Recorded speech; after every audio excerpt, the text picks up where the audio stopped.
ರೋಗಿಲೆಗ್ ನಿರ್ಗತಿಕರಿಗೆ ತಾದಿಪಾಲಾಯನಕ್ಲೆಗ್ ಸಹಾಯಗ್ ಏರ್ಲ ಇಜ್ಜಂದಿನಕಲ್ನ ಶವ ಸಂಸ್ಕಾರ ಕೊರೋನೋಡು ಮೃತಪಡೆಲು ಇಲ್ಲದಕ್ಕುಲ್ಲ ಬರಂದಿನಂಚಿನಕಲ್ನ ಶವ ಸಂಸ್ಕಾರ ಇಂಚ ಮಾತೆಕ್ಲ ತಯಾರಿತದು ಮಾತೆರೆಗ್ಲ ಸಗಾಯ ಕೊರ್ಪಿನ ಒರಿ ಆಪದ್ ಬಾಂಧವೇ ಮುಲ್ಕಿಡ್ ಉಳ್ಳೇರು ಇಮೇರ್ನ ಪುದರ್ ಮಹಮ್ಮದ್ ಆಸಿಫ್ ಮುಲ್ಕಿ ಎಡ್ಡೆ ಬಯಕಿಲೆಣ್ಣ ಈ ಬದುಕು ಮೂಜಿದಿನೊತಾ ಎಡ್ಡೆ ಬಯಕಿಲೆಣ್ಣ ಈ ಬದುಕು ಮೂಜಿದಿನೊತಾ ಜೀವ ಪೋಯಿ ಬೊಕ್ಕ ನಮ ಪುದರ್ ಮಾತ್ರ ಮೂಲು ಜೀವ ಪೋಯಿ ಬೊಕ್ಕ ನಮ ಪುದರ್ ಮಾತ್ರ ಮೂಲು ಪುನಾದೆ ಪೋಪ ಮಣ್ಣನೇ ತೂಪ ಚಟ್ಟೊಡು ಜೆಪ್ಪ ಕಡೆಗೆ ಪೊತ್ತುದೆ ಪೋಪ ಎಡ್ಡೆ ಬಯಕಲೆಣ್ಣ ಈ ಬದುಕು ಮೂಜಿದಿನೊತಾ ಎಡ್ಡೆ ಬಯಕಲೆಣ್ಣ ಈ ಬದುಕು ಮೂಜಿದಿನೊತಾ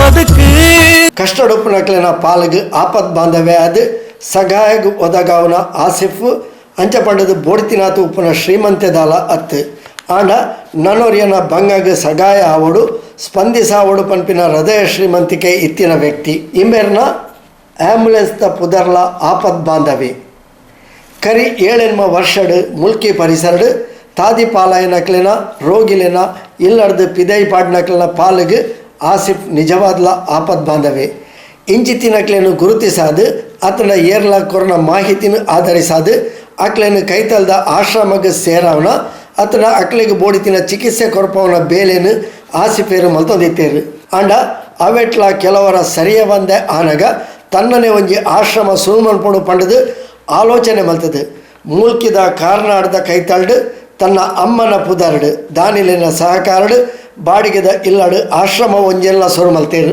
ಮೈಮೂನಾ ಫೌಂಡೇಶನ್ ಆಪದ್ ಬಾಂಧವ ಮಾನಸಿಕ ಚಿಕಿತ್ಸಾ ಪುನರ್ವಸತಿ ಕೇಂದ್ರ ಈತ 2 ವರ್ಷಡ್ ಈ ಪರಿಸರಡ್ ಮಾತೆರ್ನಲ ಮೆಚ್ಚುಗೆಯನ್ನು ಪಡೆಯಿನ ಸಂಸ್ಥೆ ಆಪದ್ ಬಾಂಧವದ ಆಸಿಫೆರ್ನ ಸಮಾಜ ಸೇವೆದ ಬಗೆಟ್ ಮೆಚ್ಚುಗೆದ ಪಾತ್ರೆಡ್ ಅಭಿನಂದಿಸಾಯಿನ ಮುಲ್ಕಿ ಲಯನ್ಸ್ ಕ್ಲಬ್ದ ಹರೀಶ್ ಪುತ್ರನ್ ತಂಕ್ಲು ಲಯನ್ಸ್ ಕ್ಲಬ್ ಮುಖಾಂತರ ನಿರ್ಮಿಸಾಯಿನ ಅತ್ಯಾಧುನಿಕ ಚಿತಾಗಾರನೆಲ್ಲ ತಗೊಂಡ್ರೆ ಏರ್ಲ ಇಜ್ಜಂದೆ ಆನಗ ತಂಕ್ಲೆಗೆ ತೋಜಿದ್ ಬತ್ತಿನಿ ಆಪನ್ ಬಾಂಧವಲಕ ಒದಗಿನಾರು ಆಸಿಫೇರು ಪಂಡದು ಆಸಿಫೇರ್ನ ಸಮಾಜ ಸೇವೆಗೆ ಅಭಿನಂದನೆ ಸಂದಾಯರು. ನಮಗೆ ಆಸಿಫ್ ಬಗ್ಗೆ ಭಾಳ ಗೌರವ ಯಾಕಂದರೆ ಅವರು ಮಾಡುವಂಥ ಸೇವೆ ಸಾಧಾರಣ ಯಾರಿಗೂ ಸಹ ಮಾಡಲಿಕ್ಕಿಲ್ಲ. ನಮ್ಮಲ್ಲಿ ತುಂಬ ಜನಸೇವೆ ಮಾಡ್ತಾರೆ, ಬೇರೆ ಬೇರೆ ರೀತಿಯಲ್ಲಿ ಮಾಡ್ತೇವೆ. ನಾವು ಸಹ ಸಮಾಜ ಸೇವೆ ಮಾಡ್ತಾ ಇದ್ದೀವಿ. ನಾವು ಲಯನ್ಸ್ ಹೀಗೆ ಸಹ ಮಾಡ್ತೇವೆ. ನಾನು ಅವರ ಬಗ್ಗೆ ಮಾತಾಡಬೇಕಾದ್ರೆ ನಮ್ಮದು ಕೋಲ್ಡ್ ಸ್ಟೋರೇಜ್ ಮೋರ್ಚರ್ ಅಂತ 2015ರಲ್ಲಿ ಒಂದು ಕೋಲ್ಡ್ ಸ್ಟೋರೇಜ್ ಮೋರ್ಚರ್ ನಾವು ಮಾಡಿದ್ವಿ. ನನ್ನ ರೀಜನಲ್ ಕಾನ್ಫರೆನ್ಸ್ನ ಒಂದು ಸವಿನೆನಪಿಗೆ ಆಗಿ ಒಂದು ಪ್ರಾಜೆಕ್ಟ್ ಸುಮಾರು 25 ಲಕ್ಷ ರೂಪಾಯಿ. ಆ ಪ್ರಾಜೆಕ್ಟ್ ಮಾಡುವಾಗ ಪ್ರಾಜೆಕ್ಟ್ ಯಾರಿಗೂ ಮಾಡ್ಬೋದು, ನಾವು ಎಲ್ಲ ಒಟ್ಟು ಹಣ ಸೇರಿಸಿ ನಾವು ಪ್ರಾಜೆಕ್ಟ್ ಮಾಡಿದ್ವಿ. ಬಟ್ ಅದನ್ನು ಮೇಂಟೆನೆನ್ಸ್ ಮಾಡೋದು ಅಷ್ಟು ಸುಲಭ ಇಲ್ಲ. ಇದು ಯಾಕೆ ಹೇಳ್ತೇನೆಂದರೆ 2013ರಂದು ಯಾವಾಗ ಜನವರಿ 10ರಂದು ಉದ್ಘಾಟನೆಗೊಂಡು 1 ವಾರದೊಳಗೆ ಸ್ಟಾರ್ಟ್ ಆಯಿತು ಡೆಡ್ ಬಾಡಿ ಬರಲಿಕ್ಕೆ ಸರಿಯಾಗಿ. ನಾವು ಡೆಡ್ ಬಾಡಿ ಬರುವಾಗ ನಾನು ಪ್ರಾಜೆಕ್ಟ್ನಲ್ಲಿದ್ದೀವಿ, ಪೈಪ್ಲೈನ್ ಪ್ರಾಜೆಕ್ಟ್ನಲ್ಲಿ. ಅಲ್ಲಿ ಹೆಣವನ್ನು ಒಳಗೆ ಕೊಂಡೋಗಲಿಕ್ಕೆ ಸರ್ಕಾರಿ ಆಸ್ಪತ್ರೆಯ ಸಿಬ್ಬಂದಿಗಳು ಬರುತ್ತಿಲ್ಲ, ನಾವು ಮುಟ್ತಿದ್ದಿಲ್ಲ. ಆಗಿದೆ ಭಾಳ ತಲೆನೋವು ಆಯ್ತಿದ್ದು, ಏನಪ್ಪ ಈ ಪ್ರಾಜೆಕ್ಟ್ ಮಾಡಿ ಇದನ್ನು ಮುಂದಕ್ಕೆ ಕೊಂಡೋಗ್ಲಿಕ್ಕೆ ಆಗ್ತದೆ ಅಂತ ನನಗೆ ಭಾಳ ಬೇಜಾರಾಯಿತು. ನಾನೇ ಸೈಟಿಂದ ಓಡಿ ಬಂದು ಆ ಹೆಣವನ್ನು ಮತ್ತು ಅವರ ಕೆಲವು ಒತ್ತಾಯ ಮಾಡಿ ನಾವು ಹೆಣವನ್ನು ಒಳಗೆ ಇದು ಸ್ಟೋರೇಜಲ್ಲಿ ಇಟ್ಟು ಒಂದು ಅನ್ಎಕ್ಸ್ಪೆಕ್ಟೆಡ್ ಒಂದು ಡೇಸ್ನಲ್ಲಿ ಇದೇ ಆಸಿಫ್ನವರು ಒಂದು ಡೆಡ್ ಬಾಡಿಯಲ್ಲಿ ತಗೊಂಡು ಬರುವಾಗ ನನ್ನ ಒಬ್ಬ ಫ್ರೆಂಡ್ ಹೇಳಿದ, ಇಲ್ಲಿ ನಮಗೆ ಡೆಡ್ ಬಾಡಿ ಕೊಂಡು ಏನು ಮಾಡಿ ಇಡಿ ಅಂತ ನಾನು ಬರ್ತೇನೆ ಅಂತ ಹೇಳಿದೆ. ಆಮೇಲೆ ಇವರು ಆಸಿಫ್ರವರು ನನಗೆ ಕಾಂಟ್ಯಾಕ್ಟ್ ಮಾಡಿದ್ರು, ಸರ್ ಇದನ್ನು ಯಾರು ಮೇಂಟೈನ್ ಮಾಡಬೇಕು ಬಟ್ ಇಲ್ಲಿ ಆ್ಯಕ್ಚುಲಿ ಮೇಂಟೈನ್ ಮಾಡಲಿಕ್ಕೆ ಇಷ್ಟೊಂದಿಗೆ ಯಾರೂ ಸಿಗಲಿಲ್ಲ. ಯಾಕಂದರೆ ನಾನು ತುಂಬ ಜನ ನಾನು ಹುಡುಕಿ ಬಂದೆ, ನಾವು ಸಂಬಳ ಎಲ್ಲ ಕೊಡ್ತೇವೆ ನಿಮಗೆ, ಇದನ್ನು ಸ್ವಲ್ಪ ನೀವು ಬಾಡಿ ಇಡಲಿಕ್ಕೆ ಮಾತ್ರ ಅದನ್ನು ಮೇಂಟೈನ್ ಮಾಡಬೇಕಂತ. ಅದು ಸಹ ನಮ್ಮ ಇದು ಸ್ಟೋರೇಜ್ ನೋಡಿದರೆ ನೀವು ಕೋಲ್ಡ್ ಸ್ಟೋರೇಜ್ ಭಾಳ ಚೆನ್ನಾಗಿ ಮಾಡಿದ್ವಿ. ಇವನು ಇಲ್ಲಿ ಪ್ರೈವೇಟ್ ಹಾಸ್ಪಿಟಲ್ ಸಹ ಹಾಗೆ ಇರಲಿಕ್ಕಿಲ್ಲ, ಎಲ್ಲ ಅರೇಂಜ್ಮೆಂಟು ನಮ್ಮ ಹತ್ರ. ಅಟ್ ಎ ಟೈಮ್ ಒಂದು 6 ಬಾಡಿ ಇರ್ಬೋದು. ಸೊ ಇವತ್ತು ನಾವು ಮಾತಾಡಿದೆ, ಮತ್ತು ಅವ್ರು ಹೇಳಿದ್ರು ನೀವು ನಮಗೆ ಇದು ವಯಸ್ಸು ಕೊಟ್ಟರೆ ನಾವು ಮಾಡ್ಬೋದು ಅಂತ. ನನಗೆ ಭಾಳ ಖುಷಿ ಆಯಿತು, ಯಾಕಂದರೆ ನಾನು ಅಂಥವ್ರನ್ನೇ ನಾನು ವೆಯ್ಟ್ ಮಾಡ್ತಿದ್ದೆ. ಸೊ ಇಷ್ಟ ತನಕ ಒಂದು 5 ವರ್ಷ ಆಯಿತು, ಸರಿ ಸುಮಾರು ಒಂದು 400 ಒಂದು 500 600 ಬಾಡಿ ಬಂದಿರ್ಬೋದು. ಬಟ್ ಎಲ್ಲ ಕೆಲಸವನ್ನು ಆಸಿಫ್ ಭಾಳ ಚೆನ್ನಾಗಿ ಮಾಡಿಕೊಂಡಿದ್ದಾರೆ. ಇವತ್ತು ಆ ಪ್ರಾಜೆಕ್ಟ್ ಇರಬೇಕಿದ್ರೆ ಬಿಕಾಸ್ ಆಫ್ ನಮ್ಮಂತರ ಅದು ಭಾಳ ಕಷ್ಟ ಆಗ್ತಿದೆ. ನಾನೇ ಹೋಗಿ ಇಡಬೇಕಿತ್ತು ಡೆಡ್ ಬಾಡಿ, ಯಾಕಂದರೆ ಬೇರೆಯವ್ರನ್ನ ನಂಬಲಿಕ್ಕೆ ಸಾಧ್ಯ ಇರಲಿಲ್ಲ. ಇವತ್ತು ಭಾಳ ಚೆನ್ನಾಗಿ ಅದು ನಡೀತಾ ಉಂಟು. ಇಲ್ಲಿ ಸುಮಾರು ಹಲವಾರು ಗ್ರಾಮಗಳಿಗೆ ಭಾಳ ಉಪಯೋಗ ಆಗ್ತಾ ಉಂಟು. ಸೊ ಇಂಥ ಸಂದರ್ಭದಲ್ಲಿ ಅವರನ್ನು ನಾನು ಮೆಚ್ಚಬೇಕೆಂದರೆ ಯಾವುದೇ ಬಾಡಿ ಆಗಿರಲಿ, ಅದು ಕೊಳೆತ ಇರಲಿ, ಅಲ್ಲ 4-5 ತುಂಡಾಗಿರಲಿ, ಅದನ್ನು ಸರಿಯಾಗಿ ಇಟ್ಕೊಂಡು ಸ್ಟೋರೇಜಿನಲ್ಲಿ ಭಾಳ ಚೆನ್ನಾಗಿ ನೋಡ್ತಾರೆ. ಕರೆಂಟ್ ಇಲ್ಲದಿದ್ದರೂ ಇದು ಜನ್ರೇಟ್ ನಮ್ಮ ಹತ್ರ ಉಂಟು, ಎಲ್ಲ ಮಾಡಿಕೊಂಡು ಬಾಡಿ ಕ್ಲೀನ್ ಇಲ್ಲದಿರೋ ಅದನ್ನು ಕ್ಲೀನ್ ಮಾಡಿ ಸ್ವಚ್ಛತೆ ಮಾಡಿ ಭಾಳ ಚೆನ್ನಾಗಿ, ಇಷ್ಟು ತನಕ ಯಾರು ಅವ್ರ ಬಗ್ಗೆ ಕಂಪ್ಲೇಂಟ್ ಮಾಡಲಿಲ್ಲ. ಸೊ ಭಾಳ ಚೆನ್ನಾಗಿ ನಡ್ತಾ ಉಂಟು. ಸೊ ಇದರಲ್ಲಿ ಏನಂದರೆ ಇದು ಆಸಿಫ್ನವ್ರದ್ದು ಯಾವುದೇ ಸಮಯದಲ್ಲಿ ನಾವು ಕಾಲ್ ಮಾಡಿ ಇಮಿಡಿಯೇಟ್ ಬರ್ತಾರೆ, ಬಂದು ಅದಕ್ಕೆ ಏನು ಬೇಕಾ ಎಲ್ಲ ಅರೇಂಜ್ಮೆಂಟ್ ಮಾಡಿ ಯಾರಿಗೆ ಪಾರ್ಟಿಗೆ ಅದನ್ನು ತೊಳೆದುಕೊಡ್ಬೇಕಾದ್ರೆ ಬಾಡಿಯನ್ನು ತೊಳೆದು ಎಲ್ಲ ಕಟ್ತೇನೆ. ಸೊ ನಮ್ಮ ಲೆಕ್ಕದಲ್ಲಿ ಈ ಮುಲ್ಕಿ ಪರಿಸರ ಅಂದರೆ ಹಲವಾರು ವಿಲೇಜ್ ಬರ್ತದೆ ಇಲ್ಲಿಂದ ನಮ್ಮ ಸುರತ್ಕಲ್ ಕಟಿಪಲಿಂದ ಬರ್ತದೆ, ಇಲ್ಲಿ ಚಿನ್ನಿಗೊಳ್ಳಿ ಇಲ್ಲಿಂದ ಆಮೇಲೆ ಕಟ್ಪಾಡಿ ಈ ಅಲ್ಲಿ ಇರೋದು ಬರ್ತದೆ. ಬಟ್ ಎಲ್ಲರಿಗೆ ಅವರದ ಸರ್ವಿಸ್ ಇದರ ಬಗ್ಗೆ ಭಾಳ ಹೆಮ್ಮೆ. ಓಕೆ, ಒಬ್ಬ ಒಳ್ಳೆಯ ರೀತಿಯಾಗಿ ಮಾಡ್ತಾರೆ. ನಾವು ನೋಡಿ ಅವ್ರಿಗೆ ಕೊಡೋದು ಅತ್ಯಲ್ಪ ಕೊಡೋದು ನಾವು ಅವರಿಗೆ, ಅದರಲ್ಲಿ ಸಿಕ್ಕಿದ್ರೆ ಸಿಕ್ಕಿತ್ತು, ಇರೋದ್ರಲ್ಲಿ ಇಲ್ಲ. ಬಟ್ ಅದನ್ನು ಚೆನ್ನಾಗಿ ನೋಡ್ಕೊಳ್ಳೋದು ಉಂಟಲ್ಲ, ಅದು ಮುಖ್ಯ. ಈಗ ಆಸಿಫ್ ಅವರು ಇಲ್ಲದಿದ್ದರೆ ಅದನ್ನು ನಾವು ಕ್ಲೋಸೇ ಮಾಡಬೇಕು. ನಾವು 25 ಲಕ್ಷ ಖರ್ಚು ಮಾಡಿ ಏನೋ ಸಾರ್ವಜನಿಕ ಒಂದು ಉಪಯೋಗ ಬೇಕು ಅಂತ ಒಂದು ನಿಟ್ಟಿನಿಂದ ನಾವು ಲಯನ್ಸ್ ಕ್ಲಬ್ ಗೊತ್ತುಂಟಲ್ಲ, ಇಂಟರ್ನ್ಯಾಷನಲ್ ಅದೊಂದು ಸರ್ವಿಸ್ ದೊಡ್ಡ ಇನ್ಸ್ಟಿಟ್ಯೂಷನ್. ಸೊ ಅದರಲ್ಲಿ ಮಾಡಿಕೊಂಡು ಏನು ನಮಗೆ ಅವರು ಇಲ್ಲದಿದ್ದರೆ ಪ್ರಯೋಜನ ಆಗ್ತದೆ. ಸೊ ಅದರ ಬಗ್ಗೆ ನನಗೆ ಭಾಳ ಹೆಮ್ಮೆ ಉಂಟು. ಯಾಕಂದರೆ ಅವರ ಇದು ಉಂಟಲ್ಲ ಉಪಯೋಗ ಇನ್ನೊಂದು ಸಹ ನಮ್ಗೆ ಬೇಕು. ಅವರು ಯಾವ ತನಕ ಅಲ್ಲಿ ಇರ್ತಾರ ನಮ್ಮ ಒಂದು ಕೋಲ್ಡ್ ಸ್ಟೋರೇಜ್ ಚೆನ್ನಾಗಿ ನಡೀತದೆ ಅಂತ ನನಗೆ ಭಾಳ ನಂಬಿಕೆ. ಆಮೇಲೆ ಇನ್ನೊಂದು ಖುಷಿ ಅಂದರೆ ಅದು ಒಂದು ಕೆಲವರನ್ನು ಹಿರಿಯರನ್ನು ಗತಿಲ್ಲದವರನ್ನು ಈಗ ಅವರು ಇದು ಮಾಡ್ತಾರೆ, ಅವ್ರು ಸ್ನಾನ ಮಾಡಿಸಿ ತಲೆ ಇದು ಬೋಲಿಸಿ ಕ್ಲೀನ್ ಮಾಡಿ ಊಟೋಪಚಾರ ಮಾಡ್ತಾರೆ. ನೋಡಿ ಈಗಿನ ಸಮಯದಲ್ಲಿ ತಂದೆ ತಾಯಿಯವರು ನೋಡುವವರಿಲ್ಲ. ಎಷ್ಟೋ ಜನ ಶ್ರೀಮಂತಿಗೆ ನಾವು ನೋಡಿದ್ವಿ ಎಲ್ಲೆಲ್ಲೂ ಅದು ಇದರಲ್ಲಿ ಐ ಮೀನು ಈ ಆಶ್ರಮದಲ್ಲಿ ಎಲ್ಲೆಲ್ಲಿ ಕೊಂಡು ಹಾಕ್ತಿದ್ದಾರೆ. ಆದರೆ ಗತಿಲ್ಲದವರನ್ನು ಒಬ್ಬ ಎಷ್ಟು ಒಂದು ಸಮಾಜ ಸೇವಕ ದೊಡ್ಡ ಮನಸ್ಸಿನವ ಅವರನ್ನು ಕರ್ಕೊಂಡು ಚೆನ್ನಾಗಿ ನೋಡ್ಕೊಂಡು ಕೊಡ್ತಿದ್ದಾರಲ್ಲ, ಅದಕ್ಕಿಂತ ದೊಡ್ಡ ದೊಡ್ಡ ಸೇವೆ ಯಾವುದಿಲ್ಲ. ಸೊ ದೇವರವರು ಚೆನ್ನಾಗಿ ನೋಡಿಕೊಳ್ಳಿ ಅಂತ ನಾನು ಅವರಿಗೆ ಇದು ಮಾಡ್ತೇನೆ. ಯಾಕಂದರೆ ಅಂಥ ಸೇವೆ ಇನ್ನೂ ಬೇಕು. ಅವರಿಗೆ ಜಾತಿ ಮತ ಯಾವುದಿಲ್ಲ, ಎಲ್ಲರನ್ನು ಈಕ್ವಲ್ ಆಗಿ ನೋಡ್ತಿದ್ದಾರೆ. ಸೊ ನಮಗೆ ಹೆಮ್ಮೆ. ಯಾಕಂದರೆ ಅವರನ್ನು ನಮ್ಮ ಸರ್ಕಾರ ಇಲ್ಲದ್ರೆ ಕೇಂದ್ರ ಸರ್ಕಾರ ಅವರನ್ನು ಗುರುತಿಸಬೇಕು, ಅವರಿಗೆ ಬೇಕಾದ ಸಹಾಯ ಮಾಡಬೇಕು. ಯಾಕಂದರೆ ಅಂಥ ಜನರು ಅಲ್ಲಿ ತುಂಬ ಜನರು ಬರ್ತಿದ್ದಾರೆ. ಸೊ ಅಂಥ ಒಂದು ಅವರಿಗೆ ಸಹಾಯವನ್ನು ಸರ್ಕಾರ, ರಾಜ್ಯ ಸರ್ಕಾರ, ಕೇಂದ್ರ ಸರ್ಕಾರ ಮತ್ತು ಇನ್ನಿತರ ತುಂಬ ಸಂಸ್ಥೆಗಳಿದ್ದೇವೆ. ಅವರಿಗೆ ಸಹಾಯ ಮಾಡಿದರೆ ಅವರು ಇನ್ನೂ ಸಹ ಅದನ್ನು ಉತ್ತಮವಾಗಿ ಮಾಡಿಕೊಂಡು ಹೋಗ್ಬೋದು ಅಂತ ನನ್ನ ನಂಬಿಕೆ. ತಂಕುಲು ಮುಲ್ಕಿ LIC ವಿಭಾಗಡು ಆಸಿಫೇರಗಾದ ಪ್ರತಿ ವರ್ಷ ಕಾರ್ಯಕ್ರಮ ಸಂಯೋಜನೆ ಮಲ್ಪುವ ಆರು ನಿಜವಾದ್ಲ ಮಾತಿರ್ನಲ ಪಾಲ್ಗೆ ಆಪತ್ ಬಾಂಧವ್ಯ ಪಂಡದು ಮುಲ್ಕಿ LIC ಪ್ರತಿನಿಧಿ ಶ್ರೀಮತಿ ಜ್ಯೋತಿ ಪ್ರಕಾಶ್ ಶೆಟ್ಟಿ ಕಾರ್ನಾಡ್ ಅಭಿಪ್ರಾಯಿಸಿದರು. ಮೊದಲು ಅವರ ಪರಿಚಯ ಇರಲಿಲ್ಲ, ಇತ್ತೀಚೆಗೆ ಅಷ್ಟೇ ಅವರದ್ದು ನಮಗೆ 2 ವರ್ಷದಿಂದ ಪರಿಚಯ. ನಾವು ಅಂದರೆ ಪ್ರತಿ ವರ್ಷ ಒಂದೊಂದು ಅನಾಥಾಶ್ರಮದಲ್ಲಿ ನಾವು LIC ಲೆಕ್ಕದಲ್ಲಿ ಪ್ರೋಗ್ರಾಮ್ ಮಾಡ್ತಾ ಇದ್ದೇವೆ. ಹಾಗೆ ನಮಗೆ ಹೇಳಿದರು, ಇಲ್ಲಿ ಕಾರ್ನಾಡಲ್ಲಿ ಒಂದು ಆಶ್ರಮ ಉಂಟು, ಅಲ್ಲಿ ಹೋಗಿ ನೀವು ಏನಾದ್ರು ಪ್ರೋಗ್ರಾಮ್ ಮಾಡಿ ಅಂತ ಹೇಳಿದರು. ಹಾಗೆ ನಾವು ಇಲ್ಲಿ ಬಂದು ನೋಡಿದ ಮೇಲೆ ನಮಗೆ ಮನೆಯಲ್ಲಿ ಒಂದೊಂದು ಮಕ್ಕಳನ್ನು ಸಾಕಲಿಕ್ಕೆ ಕಷ್ಟ ಆಗ್ತದೆ. ಅವರು ಇಷ್ಟು ಜನರನ್ನು ನಿರ್ಗತಿಕರನ್ನು ತಂದು ಇಲ್ಲಿ ಸಾಕಿ ಒಳ್ಳೆ ರೀತಿಯವ್ರು ಮಾಡ್ತಾರೆ. ಮತ್ತು ಮೇಯ್ನ್ ಅಂದರೆ ಅವರಿಗೆ ತಾಳ್ಮೆ ಕೊಟ್ಟಿದ್ದಾರೆ ದೇವರು, ಅದು ಮೇಯ್ನ್. ಮತ್ತು ಅವರು ಜಾತಿ ಮತ ಯಾರನ್ನು ನೋಡೋದಿಲ್ಲ, ಯಾವ ಜಾತಿಯವರನ್ನು ಸಹ ತಂದು ಇಲ್ಲಿ ಅವರಿಗೆ ಟ್ರೀಟ್ಮೆಂಟ್ ಮಾಡಿ ಹಾಸ್ಪಿಟಲ್ ಕರ್ಕೊಂಡೋಗಿ ಅವರನ್ನು ತಂದು ಇಲ್ಲಿ ಸಾಕ್ತಾರೆ. ಮತ್ತು ಅವರಿಗೆ ಅಂದರೆ ಇನ್ಕಮ್ ಏನಿಲ್ಲ, ಅವರು ಆ್ಯಂಬುಲೆನ್ಸಲ್ಲಿ ದುಡಿತಾರೆ, ಅದು ಹಣ ತಂದು ಇಲ್ಲಿ ತರ್ತಾರೆ. ಮತ್ತು ಅವರಿಗೆ ಫ್ಯಾಮಿಲಿ ಉಂಟು, ಅದನ್ನು ಸಹ ನಿಭಾಯಿಸಬೇಕು, ಅವರನ್ನು ಇಲ್ಲಿ ಸಹ ನೋಡಬೇಕು. ಮತ್ತು ಕೆಲವು ಶವನ್ ತಂದು ಅವರು ಇದು ಮಾಡಿದರೆ ಅದು ಚಟುವಟಿಕೆ ಅಂದರೆ ಅವರು ಇಲ್ಲಿ ಬರುವಾಗ ಏನು ಅವರಿಗೆ ಇದು ಇರುವುದಿಲ್ಲ ಮನಸ್ಸಲ್ಲಿ. ಇಲ್ಲಿ ಬಂದ ಮೇಲೆ ಅವರಷ್ಟೇ ಅವರಿಗೆ ಯೋಗ ಎಲ್ಲ ಕಲಿಸ್ತಾರೆ. ಮತ್ತು ಹಬ್ಬ ಹರಿದಿನಗಳೇ ಅವರನ್ನ ಯಾವ ಜಾತಿಯವರಿಗೆ ದೇವರನ್ನೆಲ್ಲ ತೋರಿಸಿ ಇದು ಮಾಡ್ತಾರೆ. ಮತ್ತು ಅಷ್ಟು ಟ್ರೀಟ್ಮೆಂಟ್ ಮಾಡ್ತಾರೆ. ಮತ್ತು ಅವರಿಗೆಲ್ಲ ಎಷ್ಟು ಇದು ಮಾಡಿದರೆ ಸಹ ಅವರನ್ನು ಸಣ್ಣ ಮಕ್ಕಳಾಗೆ ನೋಡ್ತಾರೆ ಅವರು. ಮತ್ತು ಚಟುವಟಿಕೆ ಮಾಡ್ತಾರೆ, ಅವರಿಗೆ ಯೋಗ ಕಲಿಸ್ತಾರೆ, ಸಂಜೆಯೆಲ್ಲ ಹೊರಗೆ ಆಡಲಿಕ್ಕೆಲ್ಲ ಬಿಡ್ತಾರೆ.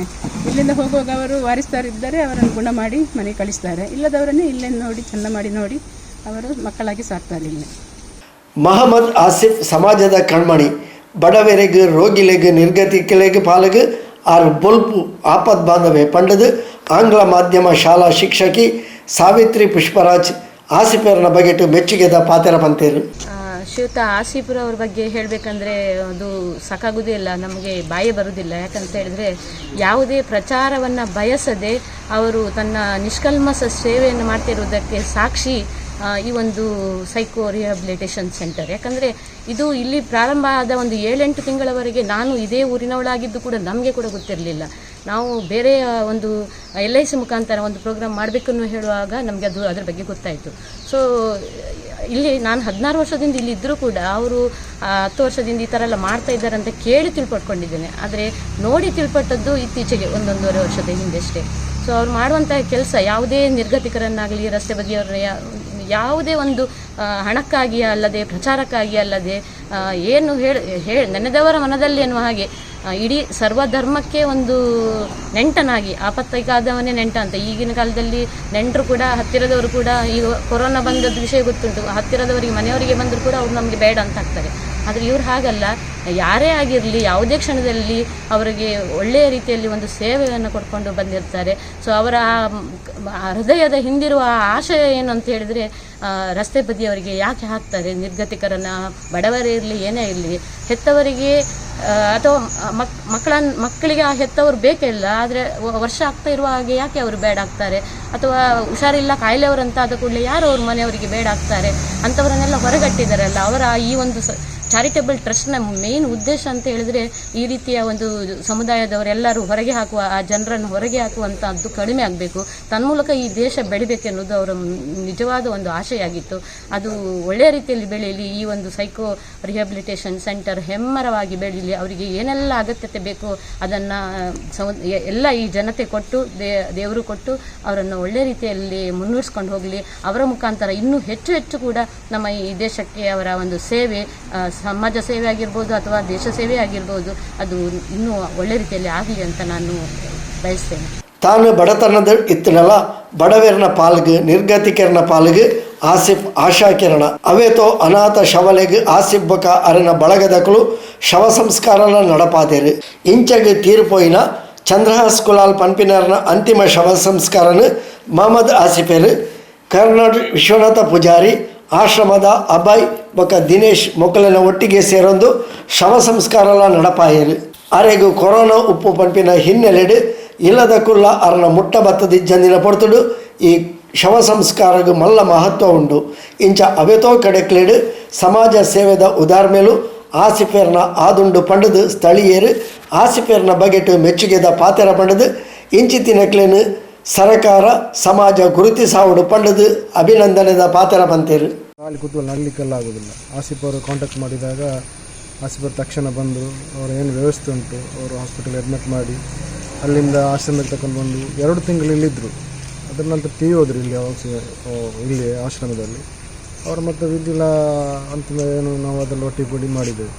ಆವಾಗಿಂದ ಆಸಿಫ್ ಅವ್ರದ್ದು ನಮಗೆ ಪರಿಚಯ. ಅದರಿಂದ ಆಸಿಫ್ ಅವ್ರದ್ದು ನಮ್ಮದು ಮಾಡಿದಂತಹ ಏನು ಸರ್ವಿಸ್ ಇದೆ, ಆಸಿಫ್ ಅವರು ಅವರಿಗೆ ಮಾಡಿದಂತಹ ಒಂದು ಮಾನವೀಯತೆ, ಅದರ ನಂತರ ಆಸಿಫ್ ಅವರು ನಮಗೆ ಒಂದು ನಮ್ಮ ಮತ್ತು ಆಸಿಫ್ ಅವರ ಬಾಂಧವ್ಯ ಹತ್ತಿರ ಆಗ್ತಾ ಬಂದುಬಿಟ್ಟು ತುಂಬ ನಾವು ಇಂಥದ್ದು ಬಂದರಲ್ಲಿ ತುಂಬ ಲಾಸ್ಟ್ ಸ್ಟಾಪ್ ಅಂತ ಹೇಳ್ತೇವೆ. ಬಂದರಿಂದ ಅಲ್ಲಿ ತುಂಬ ಜನರು ಬರ್ತಾರೆ. ರೈಲ್ವೆ ಸ್ಟೇಷನಿಂದ ಇಳಿದು ಬಿಟ್ಟು ಸೀದಾ ಕೆಳಗಡೆನೇ ಬರೋದು. ಬಂದರ್ ಅಂತ ಹೇಳಿದರೆ ಕೋಸ್ಟಲ್ ಏರಿಯಾದು ಲಾಸ್ಟ್ ಅದು. ಅಲ್ಲಿಗೆ ಬಂದು ತುಂಬ ನಮ್ಮ ಬಂದರಲ್ಲಿ ಸಿಕ್ಕಿದಂಥ ತುಂಬ ಜನರು ಇಲ್ಲಿದ್ದಾರೆ ಆಶ್ರಮದಲ್ಲಿ. ಅದೇ ಮೊನ್ನೆ ಒಂದು ನಂದು ದೊಡ್ಡ ಒಂದು ಅನುಭವ ಅಂತ ಹೇಳಿದರೆ ಮೊನ್ನೆ ಒಂದು 4 ಡೇಸ್ ಬ್ಯಾಕ್ ಒಂದು ಮಹಿಳೆ ಇದ್ದರು, ಪ್ರಾಯದವರು, ಒಂದು 60-70 ಕ್ರಾಸ್ ಆಗಿದೆ. ಒಂದು ನನಗೆ ಫೋನ್ ಬಂತು, ಅಫ್ತಾಬ್ ಇಲ್ಲಿ ನಮ್ಮ ಫ್ಲ್ಯಾಟ್ ಪಕ್ಕ ಒಂದು ಮಹಿಳೆ ಈಗ ಬಿದ್ದುಬಿಟ್ಟು ಮೂತ್ರ ಮಾಡಿ 2 ಇದೆಲ್ಲ ಗಲೀಜೆಲ್ಲ ಮಾಡಿಟ್ಟಿದ್ದಾರೆ, ಸ್ಮೆಲ್ ಬರ್ತಾ ಇದೆ, 3 ದಿವಸದಿಂದ ಮಲಗಿದ್ದಲ್ಲಿ ಇದ್ದಾರೆ ಅಂತೇಳಿ ನನಗೆ ಫೋನ್ ಬಂದ ಕೂಡಲೇ ತಕ್ಷಣ ಆಸಿಫ್ ಅವರಿಗೆ ನಾವು ಫೋನ್ ಮಾಡಿದ್ದೆ. ಇಮಿಡಿಯೇಟಾಗಿ ಬಂದುಬಿಟ್ಟು ನಾನು ಕಾರ್ ಒಟ್ಟಿಗೆ ಹೋಗೋದು. ಕಾರಲ್ಲಿ ನಾನು ಕಾರ್ನಿಂದ ಕೆಳಗೆ ಇಲ್ಲಿ ಮೊದಲೇ ಆಸಿಫ್ ಅವರು ಅವರನ್ನು ಹತ್ತಿರ ಕೂತ್ಕೊಂಡು ಅವರೇನು ವೇಸ್ಟ್ ಅದು ಇದೆಲ್ಲ ತೆಗೆದುಬಿಟ್ಟು ಅವರನ್ನು ಕ್ಲೀನ್ ಮಾಡಿ ಸ್ನಾನ ಮಾಡಿಸಿ ಅವರು ಟಾಯ್ಲೆಟ್ಗೆ ಹೋದ್ರು ರೋಡ್ ಸೈಡಲ್ಲಿ. ಅದೆಲ್ಲ ಮಾಡಿಬಿಟ್ಟು ಆಸಿಫ್ ಅವರೇ ಬಂದುಬಿಟ್ಟು ತೊಳೆದ್ಬಿಟ್ಟು ಅದು ನೋಡ್ತಾ ಇರುವಾಗ ನನ್ನ ಕಣ್ಣಲ್ಲಿ ಒಂದು ನನಗೆ ಚರಿತ್ರೆ ಆಸಿಫ್ ಅವರಿಗೆ ಹೇಳಿದರು, ಒಂದು ನನಗೆ ಚರಿತ್ರೆ ನೆನಪಾಯಿತು. ನಮ್ಮದು ಖಲೀಫಾ ಅಂತ ಹೇಳ್ತಾರೆ, ಹಜರತ್ ಅಬೂಬಕರ್ ಸಿದ್ದಿಕ್ರಲ್ಲೆಲ್ಲ ಉಂಟು. ಅವರೊಂದು ಚರಿತ್ರೆ ಇದೆ. ಈಗ ಮನೆಯಲ್ಲಿ ಒಂದು ಪ್ರಾಯದ ಮನೆಯಲ್ಲಿ ಒಂದು ಹೆಂಗಸು, ಕಣ್ಣು ಕಾಣದ ಹೆಂಗಸಿದ್ರು, ಅವರು ಬಂದು ಅವರನ್ನು ಸ್ನಾನ ಮಾಡಿಸಿ, ಊಟ ಮಾಡಿಸಿ, ಮಲಗಿಸಿ ಎಲ್ಲ ಹೋಗ್ತಾಯಿದ್ರು ಚರಿತ್ರೆ. ಆ ಚರಿತ್ರೆ ನನಗೆ ನೆನಪಾಗಿ ಕಣ್ಣಲ್ಲಿ ನೀರು ಬಂದು ಆಸಿಫ್ ಅವರು ಅದೇ ಒಂಥರ ಮಾಡ್ತಾ ಇದ್ದಾರೆ ನನಗೆ. ನನ್ನ ಆಸಿಫ್ ಮತ್ತು ನನ್ನ ಇದರಲ್ಲಿ ಫ್ರೆಂಡ್ಶಿಪ್ಪಲ್ಲಿ ನನಗೆ ಮರಲಿಕ್ಕಾಗದಂಥ ಒಂದು ಘಟನೆ ಅಂತ ಹೇಳಿದರೆ ಅದು ನನಗೆ ಅದು ನೋಡುವಾಗ ಏನೋ ಒಂಥರ ಫೀಲ್ ಆಗಿದೆ. ನನ್ನ ಕಣ್ಣಲ್ಲಿ ಒಂದು ನೀರು ಹೇಗೆ ಬಂತಂತೇಳಿ ನನಗೆ ಗೊತ್ತಾಗಿಲ್ಲ. ನಾನು ಬರೋದಿಲ್ಲ ಮನೆಯಲ್ಲಿ ಮೊದಲು ಹೊರೆ ಹಾಕಿದ್ದಾರೆ, ಸಣ್ಣ ಹೊರೆ ಹಾಕಿದ್ದಾರೆ. ಹಾಗೆ ನಾವು ಬಿಟ್ಟಿದ್ದೇವೆ. ಅಲ್ಲಿ ಇದರಲ್ಲಿ ಪರಿಮಾಣದಲ್ಲಿ ಇರ್ತಿದ್ದೇವೆ. 25 ವರ್ಷ ಕಳಿತೀವಿ ನಾವು ಬಂದು. ಹಾಗೆ ಈಗ ಜೀವನ ಅಂತ ಆಗ್ತಾ ಇದೆ. ಮತ್ತು ಇದು ಗುಜ್ಜಿರೆಲ್ಲ ಆರಿಸ್ತಾ ಇದ್ದೇವೆ. ಹಾಗೆ ಗುಜ್ಜಿರಿ ಆರಿಸ್ಬಿಟ್ಟು ಕೆಲಸ ಎಲ್ಲ ಕೂಲಿ ಕೆಲಸ ಎಲ್ಲ ಸಿಕ್ಕದಿದ್ದಾಗ ಗುಜ್ಜಿರಿ ಸಿಕ್ಕಿದಾಗ ಕೂಲಿ ಕೆಲಸ ಮಾಡ್ತಾಯಿದ್ದೇವೆ. ಮತ್ತು ಈಗ ಮಾಡಿ ರೋಡ್ ಸೈಡ್ ಆರಾಮಿದ್ದೀವಿ. ಕಾಲೆಲ್ಲ ನೋವಿತ್ತು, ನೋವಿದ್ದು ಅಲ್ಲೇ ಅಂಗಡಿಯೆಲ್ಲ ಸ್ವಲ್ಪ ಕಷ್ಟ ಮಾಡ್ತಿದ್ದೆ. ಅಲ್ಲೇ ಮತ್ತು ಮಾಡಲಿಕ್ಕೆ ಆಗಲಿಲ್ಲ. ಮತ್ತು ಅವರು ಸ್ವಲ್ಪ ಬೈಲಿಕ್ಕೆ ಶುರು ಮಾಡಿದರು, ಬೈಲಿಕ್ಕೆ. ಹಾಗೆ ಮತ್ತು ನಾವು ಅಲ್ಲೇ ನಿಂತಿದ್ದೆ. ಮತ್ತು ಹಾಗೆ ಹುಷಾರಿದ್ದಾಗ ಬೇರೆ ಕಂಪ್ಲೇಂಟ್ ಕೊಟ್ಟರು ಅವರು, ಸಂತೋಷದವರು. ಅವರು ಸಂತೋಷ ಕೊಂಡು ಬಂದರು. ನಿಮ್ಮ ಮನೆಯಿಂದ ಯಾರೆಲ್ಲ ಇದ್ರು? ಮನೆಯಲ್ಲಿ ಯಾರೆಲ್ಲ? ಈಗ ನೆನಪು ಬರೋದಿಲ್ಲ ನನಗೆ. ಹಾಗೆ ಕುಳ್ಕೊಂಡು ಬಿಟ್ಟಿದ್ದೇವೆ. ಅದು ಇದರಲ್ಲಿ ಪರಿಮಾಣದಲ್ಲಿ ಕೂತವರು ಇದ್ದಾರೆ. ಹಾಗೆ ಆಸಿಫ್ರನ್ನು ಯಾಕೆ ನೀವು ಇಷ್ಟಪಡ್ತೀರಿ? ಯಾಕೆ ಅವರು ಪರಿಚಯ ಹೇಗಾಯಿತು? ಅರ್ಚಕರು ಪರಿಚಯ ನಾವು ಮುಂಚೆ ಅವರು ಕನ್ನಡದಲ್ಲಿ ಎಲ್ಲ ಕೆಲಸ ಮಾಡ್ತಾಯಿದ್ರು. ನಾವು ಇಲ್ಲಿಗೆ ಯಾಕೆ ಬಂದಿದ್ದಿಲ್ಲ? ಅದಕ್ಕೆ ಬರಲಿಕ್ಕೆ ಕಾರಣ ಏನಾಯಿತು? ನಮಗೆ ಇದು ಆರಾಮಿದ್ದಿಲ್ಲ. ರಾತ್ರಿ ಹೊತ್ತು ಏನು ಕಾಣ್ತಿದ್ದಿಲ್ಲ. ಅದು ಈಗ ಬಟ್ಟೆ ಇದು ಚೀಲ ಎಲ್ಲ ಮಾಡ್ಕೊಂಡು ನಿಂತಿದ್ದೇವೆ. ಹಾಗೆ ಮತ್ತು ಅವರು ಸಂತೋಷರನ್ನು ಹೇಳಿದರು. ಹಾಗೆ ಇದು ಮಾಡಿ ಸಂಪತ್ತನ್ನು ಹಾಗೆ ಮತ್ತು ಅವರು ತಗೊಂಡು ಬಂದರು ಇಲ್ಲಿ. ಈಗ ಈ ಒಂದು ಆಶ್ರಮದಲ್ಲಿ ತಾವೆಲ್ಲ ಒಟ್ಟಿಗಿದ್ರಿ. ಆಸಿಫ್ರವರು ನಿಮ್ಮನ್ನು ಕರ್ಕೊಂಡು ಬಂದಿದ್ರಿ. ಆಸಿಫ್ರವರಿಗೆ ಏನು ಅನಿಸ್ತಿತ್ತು? ಆಸಿಫ್ರನ್ನು ನೋಡ್ತಿರಲ್ಲ, ಅಪ್ಪತ್ ಬಾಂಧವನ್ನ ಏನು ಅನಿಸ್ತು ನಿಮಗೆ ಅವರ ಕಾರ್ಯವೈಖರಿ? ವಿದ್ಯಾರ್ಥಿಗೆಲ್ಲ ವ್ಯಾಯಾಮ ಎಲ್ಲ ಕಲಿಸಿದ್ದಾರೆ. ಏನೆಲ್ಲ ಕಲಿಸ್ತಾರೆ? ಏನೆಲ್ಲ ಮಾಡ್ತೀರಿ? ನಾವು ಇಲ್ಲಿ ಏನೆಲ್ಲ ಮಾಡ್ತೀರಿ? ಬೆಳಗಿನ ಹೊತ್ತಿಗೆ ಏನೆಲ್ಲ ಕಲಿಸಿದ್ರಿ? ಏನೆಲ್ಲ?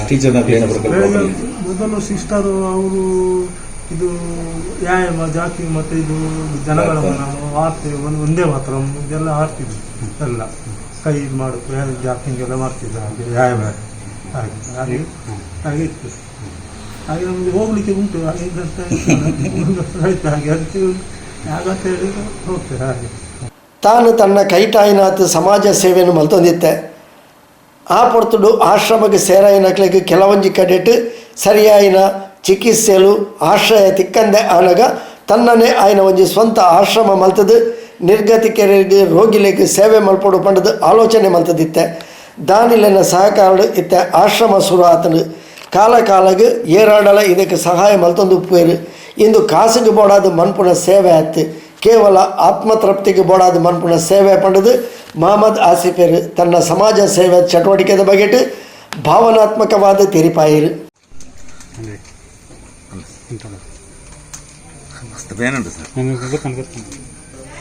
ಈ ಒಂದು ಇಷ್ಟು ಜನ ನೋವಂದರೆ ಒಂದು ಮನುಷ್ಯ ಯಾವ ರೀತಿ ಬೇಕಾದರೆ ಹಾಗಾದರೆ ಅವನಿಗೆ ಬದಲಾವಣೆ ಅಂತೂ ಖಂಡಿತ ಉಂಟಲ್ಲ ಸರ್. ಜನರು ಹೀಯಾಳಿಸ್ತಾರೆ, ನನ್ನನ್ನು ಹುಚ್ಚ ಅಂತಾರೆ. ಹೇಳಿ ಸರ್, ತೊಂದರೆ ಇಲ್ಲ. ಅವರು ಹುಚ್ಚರಲ್ಲ ಸರ್, ಖಂಡಿತ ಅವರು ಹುಚ್ಚರಲ್ಲ. ಅವರನ್ನು ನಾವು ಪರಿಸ್ಥಿತಿ ಅವರನ್ನು ಹುಚ್ಚರನ್ನಾಗಿ ಮಾಡಿದ್ದು. ಅವರು ಈಗ ನೋಡಿ ಸರ್, ನೀವು ನೋಡಿದ್ರಲ್ಲ ಹೇಗಿದ್ದಾರೆ, ಅನ್ಯೋನ್ಯತೆಯಿಂದ ಇದ್ದಾರೆ. ಬದಲಾಗ್ತಾ ಇರುವ ಪರಿಸ್ಥಿತಿಯಲ್ಲಿ ಹಲವಾರು ಬಂದರು ಇಲ್ಲಿ ನನ್ನ ಆಶ್ರಮ ನೋಡಲಿಕ್ಕೆ. 8 ವರ್ಷದಿಂದ ನಾನು ಮಾಡುವಂಥದ್ದು ಈಗ 2-3 ವರ್ಷ ಆಯಿತು. ಬರ್ತಾರೆ ಅಲ್ವ ಸರ್, ಈಗ ಬರ್ತಾರೆ, ನೋಡ್ತಾರೆ, ಈ ಟ್ರಸ್ಟ್ ಅದು ಇದೊಂದು ಮಾತಾಡ್ತಾರೆ, ಸ್ವಲ್ಪ ಸಹಕಾರದ ವಿಷಯ ಹೇಳ್ತಾರೆ. ಕೊನೆಗೆ ಅವ್ರು ಸ್ವಾರ್ಥ ಮನೋಭಾವನೆಯನ್ನು ತೋರಿಸ್ತಾರೆ. ಖಂಡಿತ ಆವಾಗ ನಾವು ಅದು ಮಾಡಲಿಕ್ಕೆ ಆಗೋದಿಲ್ಲ. ಇದು ಹಣ ಕೊಟ್ಟು ಸಂಬಳ ಕೊಟ್ಟು ಮಾಡುವಂಥದ್ದು ಅಲ್ಲ. ಅವನಿಗೆ ಮನಸ್ಸು ಬೇಕು ಇದು ಮಾಡಲಿಕ್ಕೆ. ಈಗ ಆಪತ್ ಬಾಂಧವರಂತೇಳಿ ನನಗೆ ಬಿರುದು ಬಂದದ್ದು, ನಾನು 8 ವರ್ಷ ಮುಂಚೆ ನಾನು ಪಡುಬಿದ್ರಿಯಲ್ಲಿ ಆಂಬುಲೆನ್ಸ್ ಒಂದು ಚಾಲಕನಾಗಿ ದುಡಿತಿದ್ದೆ. ಈ ಆಂಬುಲೆನ್ಸ್ ಪಡುಬಿದ್ರಿ ವಠಾರದಲ್ಲಿ ಎಲ್ಲೂ ಇರಲಿಲ್ಲ. ಆವಾಗ ನನಗೆ ಪಡುಬಿದ್ರಿ ಠಾಣೆಯಿಂದ ಅಜ್ಮತ್ ಅಲಿ ಸರ್ ಅವರು ಒಂದು ಪ್ರೇರೇಪಿಸಿದರು. ನಾನು ಆ ಆಂಬುಲೆನ್ಸನ್ನು ಅವರು ಉದ್ಘಾಟನೆ ಮಾಡಿ ಒಂದು ಇಲ್ಲಿ ಆಂಬುಲೆನ್ಸ್ ಬೇಕಂತ ಹೇಳಿದರು. ನನಗೆ ಅಷ್ಟೊಂದು ಇದಿರಲಿಲ್ಲ. ಆದರೆ ಆಂಬುಲೆನ್ಸಲ್ಲಿ ದುಡಿಯುತ್ತಾ ಹಲವಾರು ಮೃತದೇಹಗಳನ್ನು ಹಲವಾರು ಜನರಿಗೆ ಕಷ್ಟಕ್ಕೆ ನೋಡುವಾಗ ನನಗೆ ತುಂಬ ಅದರಲ್ಲಿ ಕೆಲವೊಂದು ಪಾಠವಾಯಿತು. ನಂತರ ಈ ರಸ್ತೆ ಬದಿಯಲ್ಲಿ ತಿರುಗಾಡ್ತಿದ್ದವರನ್ನೆಲ್ಲ ನೋಡಿ ಈ ಆಂಬ್ಯುಲೆನ್ಸ್ನಲ್ಲಿ ಹಲವಾರು ಜನ, ಆಗ ನನ್ನ ಹತ್ರ ಆಶ್ರಮ ಎಲ್ಲ ಇಲ್ಲ, ನಾನು ಅವರನ್ನು ಅಲ್ಲಿ ಒಂದು ಪೆಟ್ರೋಲ್ ಪಂಪಲ್ಲಿ ನನ್ನ ಮನೆಗೆ ಕರ್ಕೊಂಡೋಗಿ ಹೇಗೆ ಬೇಕಾಗಿ ಅವರನ್ನು ಶುಚಿಗೊಳಿಸಿ ಬೇಕಾದ ವ್ಯವಸ್ಥೆಯನ್ನು ಮಾಡಿ ಅವರನ್ನು ಹಲವಾರು ಆಶ್ರಮಕ್ಕೆಲ್ಲ ಕರ್ಕೊಂಡು ಹೋಗ್ತಿದ್ದೆ. ಆವಾಗ ಕೆಲವೊಮ್ಮೆ ನಮಗೆ ಕೆಲವರು ಸಪೋರ್ಟ್ ಮಾಡ್ತಿದ್ದೆ, ಅಂದರೆ ಅಲ್ಲಿ ತಗೊಳ್ಲಿಕ್ಕೆಲ್ಲ. ಆವಾಗ ದಿವಸ ನಾನು ಈಗ 150ಕ್ಕಿಂತ ಹೆಚ್ಚು ಜನರನ್ನು ನಾನು ಕರ್ಕೊಂಡೋಗಿದ್ದೇನೆ. ಆವಾಗ ಯಾವಾಗಲೂ ಕರ್ಕೊಂಡೋಗಿ ಅವರನ್ನು ಮುಖ ನೋಡ್ತಾರೆ, ಅವರ ಕಷ್ಟವನ್ನು ಹೇಳ್ತಾರೆ. ಸರಿ, ನನಗೆ ಅದು ದೂರದಲ್ಲ, ನನಗೂ ಈಗ ಅದು ಗೊತ್ತಾಗ್ತಾ ಇದೆ. ಆದರೆ ನಂತರ ನಾನೊಂದು ಯೋಚನೆ ನಾನೇ ಒಂದು ಸ್ವಂತ ಆಶ್ರಮ ಮಾಡಬೇಕು ಅಂತ ಭಾಳಷ್ಟು ಜನರ ಹತ್ರ ಎಲ್ಲ ಹೇಳ್ತಿದ್ದೆ, ನನಗೆ ಇದೊಂದು ಬೇಕು. ಆದರೆ ಕೆಲವರು ಎದುರಿಸ್ತಾ ಇದ್ದರು, ಅದು ನಿನ್ನಲ್ಲಿ ಸಾಧ್ಯ ಆಗೋದಿಲ್ಲ, ಅದು ಹೀಗೆ ಉಂಟು, ಖರ್ಚುಂಟು. ಆದರೆ ನನಗೊಂದು ಆತ್ಮವಿಶ್ವಾಸ ಅಂತ ಖಂಡಿತ ಉಂಟು ಸರ್. ಅದಕ್ಕೆ ನಾನು ಹೀಗೆ ಎಲ್ಲ ಮಾತಾಡ್ತಿರುವಾಗ ಒಮ್ಮೆ ನನ್ನೊಂದು ಆತ್ಮೀಯರವರು ನೌಷಾದ್ ಹಾಜಿ ಅಂತೇಳಿ ಅವ್ರು ಹೇಳಿದರು, ನೀವು ಹೀಗೆ ಇದನ್ನೆಲ್ಲ ಮಾಡ್ತಾಯಿದ್ರೆ ವಾಟ್ಸಪ್ ಫೇಸ್ಬುಕ್ ಎಲ್ಲ ನೋಡ್ತಾ ಇದ್ದೇನೆ, ಆದರೆ ನೀವು ಅದನ್ನು ಮಾಡಬೇಕಾದ್ರೆ ನಿಮಗೆ ದಾನಿಗಳ ಸಹಕಾರ ಎಲ್ಲ ಬೇಕು ಅಂತ ಹೇಳಿದರು. ಆವಾಗ ಖಂಡಿತ ಹೌದು, ಅವರೊಮ್ಮೆ ನನ್ನನ್ನು ಮಂಗಳೂರಿಗೆ ಕರ್ಕೊಂಡು ಹೋದರು. ಅಲ್ಲಿ ವಿಶ್ವಾಸ್ ಭಾವ ಬಿಲ್ಡರ್ ರೌಫ್ ಸರ್ನ ಮಾತಾಡಿದರು. ನನ್ನ ಕೆಲವೊಂದು ಫೋಟೋಸ್ ಎಲ್ಲ ಅವರಿಗೆ ತೋರಿಸಿದೆ, ಅವರು ಖುಷಿ ಆಯಿತು. ಅವ್ರು ಹೇಳಿದರು, ನಿಮಗೆ ನಾವು ಶಾಶ್ವತವಾಗಿ ಏನು ಮಾಡಲಿಕ್ಕೆ ಆಗದಿದ್ದರು ಈಗ ನೀವು ಪ್ರೇರೇಪಣೆ ಅಂತ ಕೊಡ್ತೇನೆ ಖಂಡಿತ ಅಂತೇಳಿ ನನಗೆ ಈ ಮನೆಗೆ 50,000 ಡೆಪಾಸಿಟ್ ಅವ್ರು ಕೊಟ್ಟರು ಸರ್. ಮತ್ತು ಸುಲೇಮಾನ್ ಶೇಖ್ ಅಂತ ಅವ್ರದ್ದು ಗೌರವ ಸಲಹೆಗಾರಿದ್ದರು, ಅವರು ಇಲ್ಲಿ ಎಲ್ಲ ರಿಪೇರಿಗೆ ಅದಕ್ಕೆ ನನಗೊಂದು 10-15 ಸಾವಿರ ದುಡ್ಡು ಕೊಟ್ಟರು. ಹೀಗೆ ಸ್ಟಾರ್ಟ್ ಮಾಡಿದೆ. ಉಪವಾಸ ತಿಂಗಳು, ರಂಜಾನ್ ತಿಂಗಳಲ್ಲಿ 1 ಆಯಿತು, 6, ಈಗ 30 ಪೇಷಂಟ್ ನನ್ನಲ್ಲಿದೆ. ದೇವರ ದಯದಿಂದ ಯಾವುದೇ ತೊಂದರೆ, ಅಂದರೆ ನನಗೆ ಇವರು ಸಾಕಲ್ಲ, ಇನ್ನು ಬೇಡ ಅಂತ ಆಗಿಲ್ಲ, ಆದರೆ ದೇವರು ಒಂದಲ್ಲ ಒಂದು ರೀತಿಯಲ್ಲಿ ನನಗೆ ಇಲ್ಲಿ ಸಪೋರ್ಟ್ ಮಾಡ್ತಾ ಇದ್ದೇನೆ. ಆದರೆ ಜನರ ಹತ್ರ ಇದುವರೆಗೂ ನಾವು ಆಶ್ರಮ ಮಾಡ್ತಾಯಿದ್ದೇವೆ, ಒಂದು 500 ಕೋಟಿ 1,000 ಕೋಟಿ ಅಂತ ಖಂಡಿತವಾಗಿ ಹೋಗಲಿಲ್ಲ ಕಲೆಕ್ಷನ್ ಅಂತೇಳಿ. ಆದರೆ ಏನೋ ಒಂದು ಸಾಧನೆ ನಾವು ಆಂಬ್ಯುಲೆನ್ಸಲ್ಲಿ ಮಾಡ್ತಾಯಿದ್ದೇವೆ. ಇನ್ನು ಇಲ್ಲಿ ಬರ್ಡೇ ಮಾಡ್ತಾರೆ. ಮತ್ತು ಇಲ್ಲಿ ತುಂಬ ನಾನು ಪಾಪ್ಯುಲರ್ ಆದ್ದು ಇಲ್ಲಿ ನನ್ನ ಮುಲ್ಕಿಯ LICಯ ಇವರು ಮಹಿಳಾ LICಯ ಮಹಿಳಾ ಇವರು, ಹಾಗೆ LIC ಸಂಘದವರು ಬಂದು ನಾನು ಗುರುತಿಸಿದ್ರು. ಅವ್ರ ಪೇಪರಲ್ಲೆಲ್ಲ ಬಂತು. ಮತ್ತೊಂದು ಆತ್ಮವಿಶ್ವಾಸ ಜೋರು ಆಯಿತು. ಕೆಲವೊಂದು ಅನಾಥರನ್ನೆಲ್ಲ ಇಲ್ಲಿ ಒಂದು ಹಸನಬ್ಬ ಅಂತ ಇದ್ದರು, ಅವರನ್ನು ತರುವಾಗ ಇಲ್ಲಿ ಕಾರ್ನಾಡ್ ಮುಲ್ಕಿಯವರಿಗೆಲ್ಲ ಅವರಿಗೆ ಒಂದು ಶಾಕ್ ಆಯಿತು. ಇವರು ಈ ರೀತಿ ಇದ್ದರು, ಹೌದಾ, ಈಗ ಅದರ ಹಲವಾರು ಮಂದಿ ಬರಲಿಕ್ಕೆ ಸ್ಟಾರ್ಟ್ ಮಾಡಿದರು. ಹೀಗೆ ಕಾಲ ಮುಂದೆ ಹೋಗುವಾಗ ಈಗ ಈ ಲಾಕ್ಡೌನ್ ಪರಿಸ್ಥಿತಿ, ಖಂಡಿತವಾಗಿ ಸರ್ ಲಾಕ್ಡೌನ್ ಪರಿಸ್ಥಿತಿ ನಾನು ಕಣ್ಣೀರೇ ಇಟ್ಟಿದ್ದೇನೆ. ಯಾಕಂತ ಹೇಳಿದರೆ ಇನ್ನು ನನಗೆ ಏನು ಮಾಡೋದು, ಇವರನ್ನು ಎಲ್ಲಿ ಸಾಕೋದು ಇಲ್ಲ ಸರ್, ಹಾಗೇನು ಆಗಿಲ್ಲ. ಲಾಕ್ಡೌನಲ್ಲಿ ನನ್ನ ಆಂಬ್ಯುಲೆನ್ಸ್ ನನಗೆ ಕೈ ಹಿಡಿಯಿತು. ಖಂಡಿತವಾಗಿ ನಾನು ಅದರಲ್ಲಿ ದುಡ್ಡಂತ ಇವರಿಗೆ ಎಲ್ಲ ಕೊಟ್ಟೆ. ಮತ್ತು ಸಂಘ ಸಂಸ್ಥೆಯಲ್ಲಿ ಎಲ್ಲ ರಾಟ್ರಿ ಆಗಲಿ, ಲಯನ್ಸ್ ಕ್ಲಬ್ ಆಗಲಿ, ಇಲ್ಲಿಯ ಬಜರಂಗ ದಳದವರು, ಮತ್ತು ಬೆಲ್ಮಾನ್ ಬಜರಂಗ ದಳ ಶಾಖೆಯವರು, ನಮ್ಮ ಮುಸ್ಲಿಂ ಸಂಘಟನೆಯವರು, SDP ಅವರು, ರಿಯಾಜ್ ಫರಂಗ್ಪೇಟ್ ಅವರು ಬಂದಿದ್ದರು ಇಲ್ಲಿ. ಹೀಗೆ ಕೆಲವರು ಎಲ್ಲ ದೊಡ್ಡ ದೊಡ್ಡ ದಾನಿಗೆಲ್ಲ ಬರ್ತಾರೆ. ಆದರೆ ಅವರಿಗೆ ನಾವು ಸೆಟಪ್ ಮಾಡುವಾಗ ಏನು ನಾನು ಮಾತಾಡಲಿ, ಒಂದು ಜನ ಬಂತ ನೋಡ್ತಾರೆ, ನಾನು ಅವ್ರ ಹತ್ರ ಏನು ಡೊನೇಷನಲ್ಲಿ. ಹಾಗೆ ಈಗ ಪ್ರೆಸೆಂಟ್ ಏನಾಗಿದೆ, ಇಲ್ಲಿ 2 BHK ನೋಡಿ ನೀವು ಕಾಣ್ತದೆ, ಜನ ಇಲ್ಲ. ನನಗೆ ಖಂಡಿತವಾಗಿಯೂ ನನ್ನ ಡ್ರೀಮ್ ಇದೆ. ನಾನು ಲಾಸ್ಟ್ ಟೈಮಲ್ಲಿ DC ಆಫೀಸಲ್ಲೊಂದು ಅವರ CO ಅವರಲ್ಲಿ ಒಂದು ಇದಿತ್ತು, ಹೆಲ್ತ್ ಡಿಪಾರ್ಟ್ಮೆಂಟ್ ಇತ್ತು, ಅದು ಹೇಳಿದೆ ನನಗೆ ಖಂಡಿತ ಒಂದು ಜಾಗ ಇಲ್ಲ ಸರ್, ಜಾಗ ಇದ್ದರೆ ಅದು ನಿಮ್ಮ ಡ್ರೀಮಲ್ಲಿ ಹೇಳಿದೆ ಅವ್ರ ಹತ್ರ. ನನಗೆ ಏಡ್ಸ್ ಪೇಷಂಟನ್ನು ನೋಡುವಂಥ ಒಂದು ಇದುಂಟು. ಅಂದರೆ ಯಾವ ರೀತಿಯಲ್ಲಿ ಕೊಳೆತದ್ದು, ಈಗಾಗಲೇ ಇಲ್ಲಿ ಮುಲ್ಕಿ ಆರೋಗ್ಯ ಸಮುದಾಯ ಕೇಂದ್ರದಲ್ಲಿರುವಂಥ ಮೋರ್ಚರಿಯನ್ನು 5 ವರ್ಷದ ಯಾವುದೇ ಫಲಾಪೇಕ್ಷೆ ಇಲ್ಲ ಸರ್. 24 hours ಬೇಕು. ಇದೆಲ್ಲ ನಮ್ಮ ಕುಟುಂಬ ಜೀವಿತ ಇದನ್ನೆಲ್ಲ ದೂರ ಮಾಡಬೇಕಾಗ್ತದೆ. ಯಾವ ಟೈಮಲ್ಲಿ ಕರೀತಾರೆ ಅವು ಹೋಗ್ಬೇಕು. 1200ಕ್ಕೆ ಮಿಂಚುವಲ್ಲಿ ಮೃತದೇಹಗಳಲ್ಲಿ ಇಲ್ಲಿ ಇಟ್ಟಿದ್ದೇನೆ. ಈಗ ಒಂದು ಆಸೆ ಅಂತ ಆಂಬ್ಯುಲೆನ್ಸಲ್ಲಿ ಎಲ್ಲ ಬೇರೆ ಬೇರೆ ಆಂಬ್ಯುಲೆನ್ಸ್ ಬರ್ತದೆ, ಆದರೂ ನಾನು ಮಾಡ್ತಾ ಇದ್ದೇನೆ. ಅವರಿಗೊಂದು ನನ್ನ ವಿಶ್ವಾಸ ಇದೆ. ಮತ್ತು ಮುಲ್ಕಿ ಹಾಗೂ ಪಡುಬಿದ್ರಿ ಪರಿಸರದಲ್ಲಿ ಆಂಬ್ಯುಲೆನ್ಸ್ ದುಡಿದು UDR ಆಗಲಿ, ಮೃತದೇಹ ರೈಲ್ನಾಡಿಗೆ ಬಿರಲಿ, ಖಂಡಿತ ಈಗ 2,000ಕ್ಕೆ ಮಿಕ್ಕಿ ಮೃತದೇಹಗಳನ್ನು ನಾನು ತೆಗೆದಿದ್ದೇನೆ. ಅದೊಂದು ದೊಡ್ಡ ಒಂದು ಸಾಧನೆ ಅನ್ನೋದು ನನಗೆ ಇನ್ನೂ ಅದು ಮಾಡಬೇಕು, ಅದರಲ್ಲಿ ಏನು ನನಗೆ ಇದಿಲ್ಲ. ಆದರೆ ಇವರಿಗೊಂದು ಶಾಶ್ವತವಾಗಿ ಪರಿಹಾರ ಬೇಕು ಸರ್. ನಾನು ಸತ್ತರೆ ಇವರು ಮತ್ತೆ ದಾರಿಗೆ ಬರಬಾರ್ದು. ಅದು ಒಂದು ಉದ್ದೇಶವನ್ನು ಇಟ್ಕೊಂಡು ನಾವೀಗ ಒಂದು ಸ್ಥಳವನ್ನು ನೋಡ್ತಾ ಇದ್ದೇನೆ. ಅದರಲ್ಲಿ ಒಂದು ಕಟ್ಟಡ ಆಗಬೇಕು. ಅಲ್ಲಿ ಈ ಕ್ಯಾನ್ಸರ್ ಪೇಷಂಟ್ ಇಲ್ಲಿ ನಾನು ಹಲವಾರು ಮಂದಿಗೆ ಹೋಗ್ತೇನೆ, ನೋಡುವಾಗ ಅವರಿಗೆ ಕೊನೆಯ ಕ್ಷಣದಲ್ಲಿ ಯಾರೂ ಇಲ್ಲ ಸರ್. ನಾವು ಯೂಸ್ಲೆಸ್. ಅಂಥವ್ರಿಗೊಂದು ಏನಾದರೂ ಒಂದು ಮಾಡಬೇಕು. ಆ ಸಾಯುವ ಸಂದರ್ಭದಲ್ಲಿ ಆದರೂ ಅವರಿಗೊಂದು ಒಳ್ಳೆಯ ಮರಣ ಬರಬೇಕು ಅಂತೇಳಿ, ಅಂದರೆ ಒಂದು 6 ತಿಂಗಳವರು ನರಳುವಂಥ ಪರಿಸ್ಥಿತಿ, ಅವರಿಗೊಂದು ವಾರ್ಡ್ ಮಾಡಬೇಕು. ಇದೆಲ್ಲ ನನ್ನೊಂದು ಡ್ರೀಮ್ ಇದೆ. ಅದಕ್ಕೆ ಖಂಡಿತವಾಗಿಯೂ ನಾನು ಇಷ್ಟರವರೆಗೆ ಕೇಳಿದ ಈಗ ದಾನಿಗಳ ಸಹಕಾರ ನನಗೆ. ನಾನೇನು ದೊಡ್ಡ ಶ್ರೀಮಂತನೇನಲ್ಲ ಸರ್. ನಾನು ಸಾಣೂರು ಎಂಬ ಗ್ರಾಮದಿಂದ ಬಂದವ. ಅಲ್ಲಿಂದ ನನಗೆ ನನ್ನ ಒಂದು ಮದುವೆ ಆಯಿತು ಪಲಿಮಾರ್ನಿಂದ. ಅಲ್ಲಿಂದ ನೇರ ನಾನು ಬಂದದ್ದೇ ಕರ್ನಿದೆ. ಅಷ್ಟರವರೆಗೆ ನನ್ನ ಹತ್ರ ಒಂದು ಲೈಸೆನ್ಸ್ ಕೂಡ ಇಲ್ಲ ಸರ್. ಒಂದು 10-15 ವರ್ಷ ಹಿಂದೆ ಆವಾಗ ನನಗೆ ಸಿಕ್ಕಿದ್ದು ಸಿದ್ದಿಕಾಜಿ ಅಂತೇಳಿ, ಅವರ ಒಂದು ಬಾಡಿಗೆ ಮನೆ ಕೊಟ್ಟರು. ಬಾಡಿಗೆ ಕೊಡಬೇಡ ಇಲ್ಲಿ ಕೂತು ಅಂದರೆ ಅವರ ಹತ್ರ ಕೆಲಸ ಮಾಡ್ತಾಯಿದ್ದೆ. ಹಾಗೆ ಮುಂದುವರಿದೆ. ನಂತರ ಮುಂಬೈಯ ದೊಡ್ಡ ಬಿಸ್ನೆಸ್ ಮ್ಯಾನ್ ವಿಶ್ವನಾಥ್ ಶೆಟ್ಟಿ ಕರ್ನಿದೆ, ಅವರ ಹತ್ರ ಡ್ರೈವರ್ ಆಗಿ ಕೆಲಸ ಮಾಡಿ. ನಾನು ಕಲಿತದ್ದು ಇವರ ಸಿದ್ದಿಕಾಜಿ ಆದರೆ ಅವರು ನನಗೆ ಲೈಸೆನ್ಸ್ ಇಲ್ಲ, ಆದರೂ ಕೂಡ ಅವರು ನನ್ನನ್ನು ಕರ್ಕೊಂಡು ಹೋದರು. ನನ್ನೊಂದು ವಿಶ್ವಾಸದಾಗಿ ಅವರಿಗೆ ಭಾರಿ ವಿಶ್ವಾಸ ಆಯಿತು. ತುಂಬ ವರ್ಷ ಅವ್ರ ಹತ್ರ ದುಡ್ದೆ ಆ ಜೀವನದ ಪಾಠವನ್ನು ಎಲ್ಲ ಹೇಳ್ಕೊಟ್ಟು ಕೊನೆಗೆ ಇದೆ ಈ ಆಂಬುಲೆನ್ಸ್ ಹೇಳುವಾಗ ನನ್ನ ಅಣ್ಣ ಅಂತ ಹೇಳಿದೆ, ಆಂಬುಲೆನ್ಸ್ ಆಗ್ತಾನೆ ಆಯಿತು, ನೀನು ಒಳ್ಳೆಯದಾಗಬೇಕಾದ್ರೆ ಏನಾದರೂ ಮಾಡಬೇಕು. ಅದು ಒಂದು ಸಾಧನೆ ಆಯಿತು. ನಂತರ ನನ್ನ ಹೆಂಡತಿಯ ಕರಿಮಣಿಯ 35,000 ರೂಪಾಯಿ ಇಟ್ಟು ಕೆಲವೊಂದು ನಮ್ಮ ದಿನೇಶ್ ಪುತ್ರ ಅಂತೇಳಿ BJPಯ ಅಧ್ಯಕ್ಷರು ಇಲ್ಲಿ ಗ್ರಾಮ ಪಂಚಾಯತ್ ಬಲ್ಕುಂಜಿ ಅವರು ನನಗೆ ಜಾಮೀನು ಇಟ್ಟರು. ಹಾಗೆ ನನಗೆ ಯಾರು ಜಾಮೀನು ಇಡುವವರಿಲ್ಲ, ಅವ್ರಿಗೊಂದು ಜಾಮೀನು ಇಟ್ಟು ನನಗೆ ಆಂಬುಲೆನ್ಸ್ ಲಾಂಚ್ ಮಾಡಿದೆ. ಈಗ ಮುಂದುವರೆದು ಈಗ ಬಂದೆ. ಅಣ್ಣನ ಹತ್ರ ಮತ್ತೆ ಸಿಕ್ಕುವಾಗ ನನ್ನ ಹತ್ರ ಗಾಡಿ ಆಯಿತು, ಲೈಸೆನ್ಸ್ ಆಯಿತು. ಹೀಗೆ ಅವ್ರಿಗೆ ಸಾಧನೆಯ ಒಂದೆಲ್ಲ ಕೆಲವೊಂದು ಗೊತ್ತಾಯ್ತು ಸರ್. ಆವಾಗ ಹೇಳಿದರು, ನೀನು ಏನು ತಿಂದಿದ್ದೀಯಾ ಅಂತ ಯಾರೂ ನೋಡೋದಿಲ್ಲ, ನಿನ್ನ ಹತ್ರ ಏನು ಉಂಟು ಅಂತ ನೋಡ್ತಾರೆ. ಖಂಡಿತವಾಗಿ ಆ ಲೈಸೆನ್ಸ್ ಅಂತ ಅವರು ತೋರಿಸೋರು ಖುಷಿ ಆಯಿತು. ನನ್ನೊಟ್ಟಿಗೆ ಬಂದು ನೀನು ಇಷ್ಟಾದರೂ ಒಂದು ಕರಿತೀಯಲ್ಲ. ಆದರೆ ಈಗ ಅವ್ರು ಹೇಳ್ತಾರೆ, ನೀನು ಈ ಒಂದು ಸಾಧನೆ ಮಾಡ್ತೀಯ ಅಂತ ಖಂಡಿತವಾಗಿ ನಾನು ಊಹಿಸಿರಲಿಲ್ಲ ಅಂತ ಹಲವಾರು ಮಂದಿ ಈಗ ನನ್ನ ಶ್ಲಾಘಿಸ್ತಾರೆ. ಆ ಶ್ಲಾಘನೆ ಹೌದು ಸರ್, ಅದನ್ನು ನನಗೆ ಅಹಂಕಾರ ಅಂತೂ ಖಂಡಿತ ಬರಬಾರ್ದು. ನೀವು ಅದಕ್ಕೊಂದು ಪ್ರಾರ್ಥಿಸಬೇಕು ಎಲ್ಲರೂ. ನನಗೆ ಇನ್ನೂ ಸಾಧನೆ ಮಾಡಬೇಕು, ಇಂಥವ್ರನ್ನ ನೋಡಬೇಕು, ಅದರಲ್ಲಿ ಯಾವ ಮುಜುಗರನೂ ಇಲ್ಲ. ಅದು ಹುಳ ಆಗಿರಲಿ, ಯಾವ ಪರಿಸ್ಥಿತಿಯಲ್ಲಿ ಇದ್ದರೂ ಕೂಡ ನಾನು ಅವರನ್ನು ಕೆಲಸ ಮಾಡಬೇಕು. ಇದು ನೀವು ನನಗೆ ಖಂಡಿತವಾಗಿಯೂ ಸಹಕಾರ ಮಾಡಬೇಕಿಲ್ಲ. ನನಗೆ ದಾನಿಗಳ ಸಹಕಾರ. ನಾನು ಖಂಡಿತ ಪ್ರಚಾರ ಪಡೆದವನಲ್ಲ, ಇದುವರೆಗೂ ನಾನು ಪ್ರಚಾರಕ್ಕೆ ಹೋಗಲಿಲ್ಲ ಸರ್. ಹೀಗೆ ಖುಷಿ ಆಗ್ತಾಯಿದೆ, ಇವರನ್ನು ಸಾಕ್ತಾಯಿದ್ದೇನೆ. ನೀವೊಂದು ಅವರಿಗೊಂದು ಶಾಶ್ವತ ಪರಿಹಾರ. ನಾನು ನಾಳೆ ಸತ್ತರೆ ಅವರು ಖಂಡಿತವಾಗಿ ಹೊರಗೆ ಬರಬಾರ್ದು. ನಾನು ಒಂದು ಆತ್ಮವಿಶ್ವಾಸದಿಂದ ಹೇಳ್ತಾ ಇದ್ದೇನೆ. ನನ್ನ ಟೈಮಿನ ನಂತರ ಇದು ಒಂದು ಸಮುದಾಯಕ್ಕೆ, ನನ್ನ ಸಮುದಾಯಕ್ಕೆ ಒಂದು ಬೆಳಕಾಗಬೇಕು ಅಂತ ಹೇಳಿಕೊಂಡು ನಿಮ್ಮಲ್ಲಿ ವಿನಂತಿಸ್ತಾ ಇದ್ದೆ. ನಮಸ್ತೆ. ಮಹಮ್ಮದ್ ಆಸಿಫರ್ನ ಇಂಚಿತ್ತಿ ಸೇವೆ ಆಪತ್ ಬಾಂಧವ್ಯ ಪಂಪಿನ ಅರೆನ ಪುದರ್ ನನಲಾತ್ ಎತ್ತರಗಿ 2 ಸಮಾಜ ಸರಕಾರ ಇವೆರನ್ನು ಗುರುತಿಸಾದ ಗೌರವಿಸವಾಡು ಇಂದು ಹೊಸಕುರಲ್ ಬಳಗದ ಹಾರೈಕೆ.